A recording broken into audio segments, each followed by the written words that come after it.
Hola chicos, ¿cómo están? Bueno, en este video vamos a hablar un poquito de otro de los signos que encontramos frecuentemente en semiología médica, que son los edemas.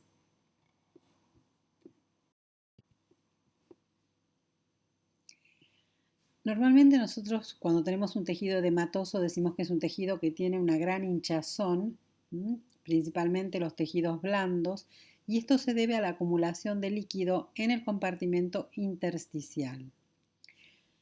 Está causado principalmente cuando hay un desequilibrio entre las fuerzas que regulan el paso de los líquidos de un compartimento a otro.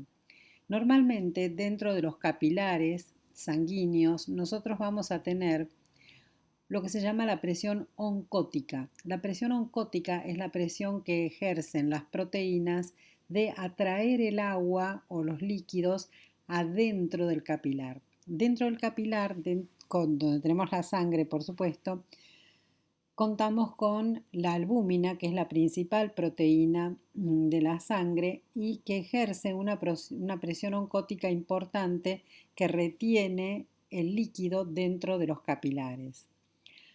Hay otra presión que es la presión hidrostática. Cuando la presión hidrostática supera a la presión oncótica, el líquido se extravasa de los capilares y sale al compartimento intersticial, y ahí es cuando vemos los edemas en los tejidos blandos principalmente. Entonces, ¿dónde podemos tener edemas? Podemos tener acumulación de líquidos en los tobillos, en los párpados, en la zona sacra, en el abdomen también. La piel va a estar estirada o brillante. Por lo general es depresible. Si se presiona con el dedo puede dejar una huella o fóvea que va desapareciendo lentamente hasta que se restaura la forma de la pierna o de donde nosotros hayamos presionado con el dedo. Ese es el signo de Godet. Es el típico signo de el edema. Entonces uno dice deja Godet positivo o no, es cuando deja esa huella al presionar con el dedo. Y el Godet lo podemos informar con una cruz, dos cruces, tres cruces, depende del grado de severidad que tenga. La distribución del edema puede ser local, por ejemplo, nosotros nos hacemos un esguince y entonces ahí se inflama mucho y se hincha mucho el tobillo, un esguince de tobillo, por ejemplo, y se edematiza mucho localmente. Y luego ese edema se va a reabsorber lentamente hasta volver a la normalidad. O bien podemos tenerlo en toda una pierna. Es típico, por ejemplo, en las linfangitis o en algunas patologías como puede ser patología cardíaca o patología renal. O bien podemos tener un edema generalizado. La persona está toda edematizada en general y eso se llama anasarca. Además tenemos edemas inflamatorios, dolorosos, calientes y rojizos, eso es la tetra de Celso. Nosotros vamos a ver que la piel está inflamada, está dolorosa, caliente y rojiza. Algunas causas favorecen el paso del líquido, es decir, cuando hay aumento de presión dentro de los vasos, en el caso de las trombosis, las flebitis o la insuficiencia cardíaca. Ya vamos a hablar del edema cardíaco un poquito más adelante y vamos a ver que cuando nosotros tenemos insuficiencia cardíaca, el corazón no logra bombear toda la sangre por la aorta porque está muy dilatado, está muy agrandado y entonces el corazón se empieza a encharcar de líquido, de sangre principalmente. Este líquido tiene que salir para algún lado y entonces genera mucha presión y eso es lo que causa también la extravasación de los líquidos fuera del sistema circulatorio hacia los tejidos.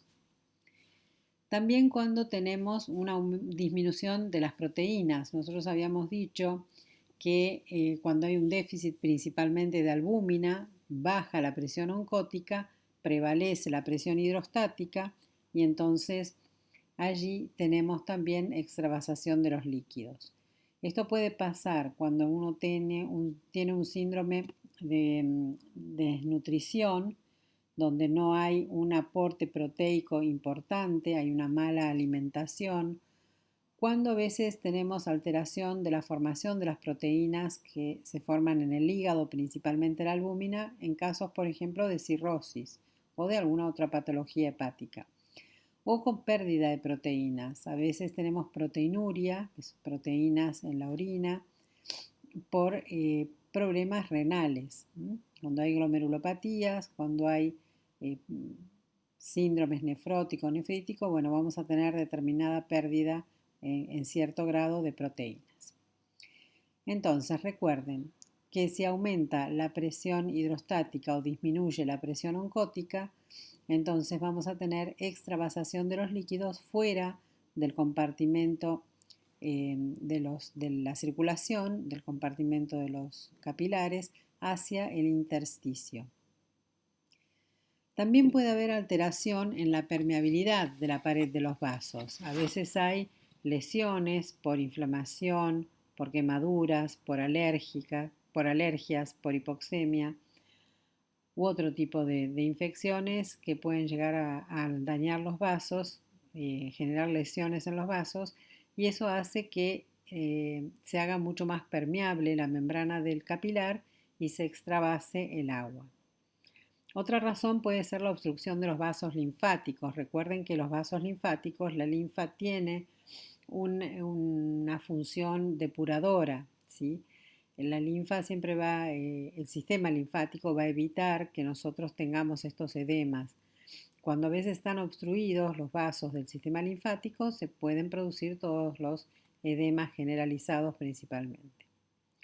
Y después, por supuesto, siempre podemos tener una combinación de todos estos factores que estuvimos mencionando recién. Esto con respecto a lo que es la fisiopatología de la formación de los edemas. Podemos tener edemas, por ejemplo, en extremidades inferiores. Puede ser que estén ambos miembros inferiores comprometidos o que haya solamente uno. También podemos tenerlo en los brazos, puede ser que estén ambos miembros comprometidos o solamente un brazo. Y en esos casos muchas veces podemos sospechar de algunas patologías como puede ser una linfangitis o bien una filariasis. Es decir, hay unas cuantas patologías donde nosotros vamos a ver un aumento de tamaño importante o considerable en el diámetro de una de las extremidades. Y luego tenemos el señor que tiene la panza de cerveza, eso se llama ascitis. La ascitis normalmente está vinculada a la cirrosis. También puede ser por enfermedad hepática no alcohólica, ¿sí? Lo que es la esteatosis hepática, la enfermedad grasa, la degeneración grasa en el hígado. Puede ser que tenga alguna neoplasia en el hígado o por tumores o por metástasis hepáticas. Entonces, bueno, todo eso genera un cuadro de ascitis. Ascitis es este abdomen voluminoso que se forma por la retención de líquido. Otros tipos de edemas, según un poco su origen o su causa, los podemos clasificar en pulmonares, renales, cardíacos y cerebrales. En este caso, este niño lo que tiene es un edema periorbitario. A veces también pueden ser inflamatorios debido a que tuvieron una picadura de un insecto, por ejemplo. Entonces, el tema del edema se forma como parte de la reacción inflamatoria típica que va a cursar con esa tétrada de Celso que habíamos hablado. Edema, rubor, color y calor principalmente. Bien, otro edema que podemos encontrar es el edema pulmonar. El edema pulmonar es cuando los alvéolos del pulmón se encharcan de líquido y este edema pulmonar puede ocurrir por muchas causas diferentes. Una de ellas es la insuficiencia cardíaca, que dijimos que aumentaba lo que eran las presiones, aumenta la presión hidrostática y aumenta la presión en la arteria pulmonar, en los pulmones, en los capilares pulmonares y se extravasa líquido. También puede ser un origen que no sea cardiogénico, puede ser un origen netamente pulmonar. Y también podemos tener un edema cerebral. Cuando nosotros tenemos un traumatismo cráneoencefálico o cuando hay un tumor o cualquier otro problema que tengamos en el cerebro, se genera muchas veces un edema perilesional. Es un edema, es una reacción que se hace edematosa alrededor de la lesión. Bueno, características del edema renal. Normalmente los riñones filtran la sangre varias veces por día, unas 9 veces por día, y lo que hacen es eliminar todos los tóxicos o los desechos o lo que ya no nos sirve. Ahora bien, todo eso se elimina por orina. A veces los riñones funcionan mal y entonces empezamos a acumular líquido. Pueden ser edemas difusos, por lo general cuando afectan tejidos blandos, laxos como los párpados o el escroto. Por lo general el edema periorbitario, sobre todo cuando es matinal, muy marcado, nos estaría indicando que el paciente podría tener un síndrome nefrítico. También son edemas pálidos, fríos, blandos. Pueden estar en la presencia de insuficiencia renal, los glomerulonefritis y los síndromes principalmente nefríticos, el periocular. Pero también, por supuesto, puede haber en el síndrome nefrótico, que es otro tipo de síndrome, también podemos encontrar edemas. Así que edema renal, sobre todo cuando ustedes ven un paciente que sospéchenlo, cuando tienen un paciente que tiene los miembros inferiores muy anchos. En general el síndrome nefrótico cursa más con anasarca, puede ser que el paciente esté todo edematizado, desde la cabeza hasta los pies. Y el síndrome nefrítico suele tener más bien un edema periorbital, sobre todo a la mañana. Luego tenemos el edema pulmonar. El edema pulmonar va a estar acompañado de disnea, que es la dificultad respiratoria, porque yo tengo todos los alvéolos que van a estar ocupados con cierto contenido líquido que no deberían estar. Entonces eso me va a causar disnea, que es la dificultad respiratoria. Y probablemente si es un edema pulmonar de origen cardiogénico, puede ser que tengamos una expectoración asalmonada. La persona puede tener dificultad para hablar justamente por la disnea. El origen puede ser cardiogénico como no. Puede ser que tenga una hemorragia alveolar, por ejemplo, o un edema de pulmón por ascenso. Cuando las personas suben en altura y no están acostumbradas, en la montaña, por ejemplo, podemos generar un edema de pulmón.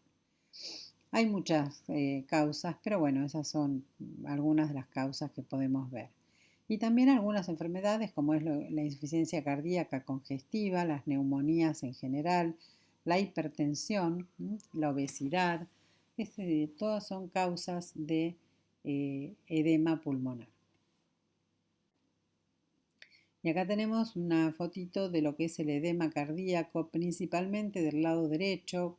Por supuesto, con insuficiencia cardíaca izquierda también vamos a tener edemas, pero sobre todo del lado derecho, porque del lado derecho del corazón, ustedes recuerden que llegan las venas cavas, y si yo ya tengo todo el corazón muy congestionado, toda esa sangre va a haber como una rémora, se va a volver hacia atrás y va a encharcar el resto del cuerpo. Entonces, es muy probable que nosotros tengamos ascitis o que tengamos las piernas los edemas de miembros inferiores, las piernas muy hinchadas.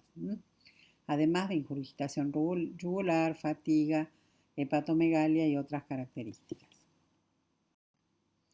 En la mujer son comunes los edemas en las piernas debido a lo que es la insuficiencia venosa. Ustedes saben que la sangre sale por la aorta del lado izquierdo del corazón a toda la circulación general y retorna por las venas cavas gracias a que nosotros tenemos un aparato valvular en las piernas que impulsa la sangre hacia arriba.